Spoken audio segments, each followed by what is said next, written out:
आपण आज एकदा आलोत शेतकरी बांधवांच्या भेटीसाठी आणि या ठिकाणी पाहू शकता महाराष्ट्रातील सुप्रसिद्ध असे शेतकरी आपल्यासोबत जोडले गेलेत. दादा नमस्ते. नमस्कार. तुमचं स्वागत आहे आमच्या चॅनलवरती. काय रेड्याची किंमत आहे तुमच्या? 1.5 कोटीला मागणी झालेला आहे 3 वर्ष तवा. 1.5 कोटीला मागितलाय. होय. आता काय किंमत सांगताय? आता काय त्याला द्यायचं नाही. विकायचं नाही. होय नाही ते 12 वेळा हिंद केसरी पुरस्कार मिळाला आहे तिथं. किती वेळेस 12 वेळा. किती त्यांना आतापर्यंत मालकाला कमवून दिलेत पैसे सांगतील का?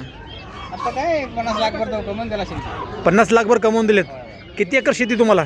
शेती 5 एकर आहे. 50 म्हशी आहेत आपल्या घरी. 50 म्हशी आहेत. हौसानं सांभाळताय. हौसानं सांभाळ. अख्खा महाराष्ट्रभर चर्चेत असणारा हा रेडा पाहू शकता मित्रांनो. कृषी प्रदर्शनाचं आकर्षण ठरलं आहे. 2025 या ठिकाणी शेतकरी बांधवांनी प्रदर्शनासाठी आणला होता आणि त्याची दररोजचा खर्च किती त्याचा? खरंच 2000 रुपये आहे बा. 2000 रुपये रोज त्याला खाऊ घालता. होय 15 लिटर दूध आहे. 1-2-3 किलो आटा आहे. 1-2-3 किलो पेंड आहे. या प्रदर्शनासाठी तुम्हाला त्याने किती रुपये कमवून दिलेत? आता एक मानधन आहे आम्हाला. 1 लाख रुपये मानधन असते प्रदर्शन गेल्यावर. एक प्रदर्शनासाठी 1 लाख रुपये मानधन आहे. होय. तर मंडळी हा आहे रेडा. जर तुम्हाला दादांचा रेडा आवडला तर नक्कीच लाईक कमेंट आणि शेअर करायला विसरू नका.